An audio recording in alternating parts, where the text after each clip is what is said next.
Hello and welcome to today's video. It is the very first episode of me cafe hopping until we finish a book, and I am so excited to be combining two of my favorite things, which is reading and going to coffee shops. So today we are going to read Tokyo Ueno Station by Yu Miri.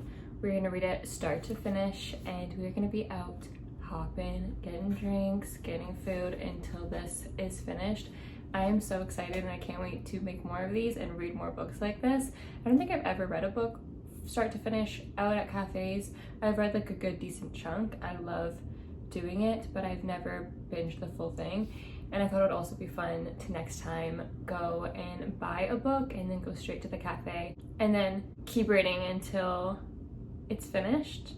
But for today, we are going to be reading this little book here, and I'm so excited. It sounds extremely intriguing and the exact type of book that I would want to be reading for multiple hours straight. A surreal and moving story of a homeless ghost who haunts one of Tokyo's busiest train stations. Kazu is dead, but through his eyes we see daily life in Tokyo buzz around him and learn the intimate details of his story, how society's inequalities and constrictions spiraled towards his ghostly fate, with moments of beauty and grace just out of reach. Born the same year as the Japanese emperor, Kazu's life was tied by a series of coincidences to the imperial family and shaped at every turn by modern Japanese history. But he always experienced bad luck and loss, and now in death he finds himself unable to rest, doomed to haunt the park near Ueno Station in Tokyo. I just think this sounds so interesting, and I'm very curious to see how that little tidbit of, probably huge part of how his life has somehow been tied to the imperial family. Like, that's so interesting. I'm really intrigued to see how that plays out in the story. But I am going to head to my first coffee shop. I'm going to a coffee shop that is near where I used to live, and I used to go there all the time. And it's very cute. It's connected to a bookstore, and I just love it there. So I'm gonna start there, and then we will see where the day takes us.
Hello, I'm back home. It is a few hours later and I'm ready to talk about Tokyo Ueno Station. First, let's talk a little bit about the cafes that we went to. So the first one, Café Pence, I believe.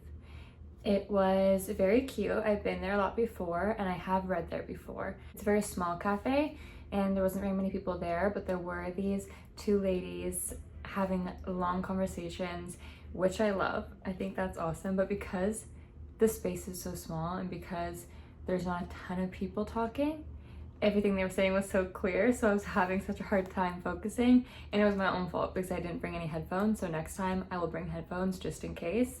But that was really nice there. I sat in a couple different spots because I wanted to give a lady the more comfy spot when she came in, so then I also moved up to like the bar spot on a stool.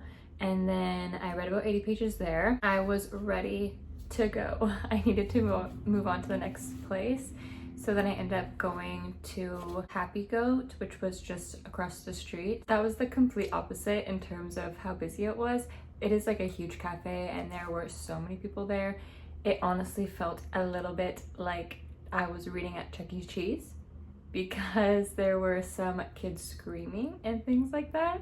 I was surprised by how busy it was, just because it is a Tuesday early afternoon, but it was very busy. I've been there before when it was a little bit more chill, which was kind of what I was going for, but it was still good. I felt like because it was so noisy, I was able to read because I couldn't really hear specific things people were saying, so it's a little bit easier to read, like just random noise. And then I moved outside for a little bit of it, just to get a little bit of peace and quiet, because they have a patio, and that may have been my favorite spot to read today. Just on the patio was super nice. It was really hot, but overall loved it. Also, I got a cookie at that place and it was delicious. I love their matcha as well, so all of that was incredible. And then for the book, I really enjoyed it. It is in the perspective of Kazu, who is the ghost, and it's mostly showing his past. There's little bits and pieces where he is watching the people around him as he's a ghost, but most of it is just him talking about his actual life that he recently lived.